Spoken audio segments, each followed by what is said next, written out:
ফের একবার সংসার ভাঙার খবর টেলিপাড়ায়। আজ হঠাৎই বিয়ে ভাঙার ঘোষণা করলেন এই মুহূর্তে স্টার জলসার চিরসখা ধারাবাহিকের অভিনেতা সুদীপ মুখার্জির স্ত্রী পৃথা চক্রবর্তী। প্রায় 10 বছর আগে 2015-তে সাতপাকে বাঁধা পড়েছিলেন সুদীপ পৃথা। এর আগে দামিনী বসুর সঙ্গে বিবাহ বন্ধনে ছিলেন অভিনেতা। সেটা শেষ করেই দ্বিতীয়বার পৃথার প্রেমে পড়েন তিনি। প্রেমের প্রস্তাবটা আসে পৃথার তরফে। দুজনের মধ্যে বয়সের পার্থক্য প্রায় 25 বছর, কিন্তু দাম্পত্যে তার প্রভাব পড়েনি। তাদেরকে সুখী দম্পতি বলেই চিনেছে টেলিপাড়া।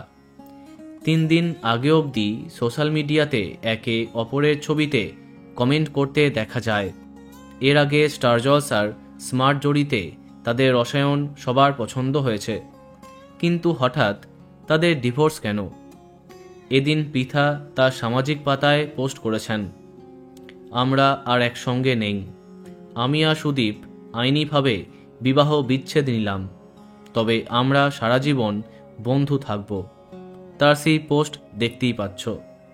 কিন্তু যে কাপেলকে কয়েকদিন আগে অবধি একসঙ্গে ছবি শেয়ার করতে দেখেছে দর্শক, হঠাৎ তাদের মধ্যে কি এমন হলো যে 10 বছরের দাম্পত্য ভাঙতে হলো? জানা যায়নি আসল কারণটা। তো বন্ধুরা, এখন তোমার কি মন্তব্য কমেন্টে জানাতে পারো। আর এই রকমই আরও অনেক ভিডিও পেতে সাবস্ক্রাইব কারেন্ট বস। ধন্যবাদ।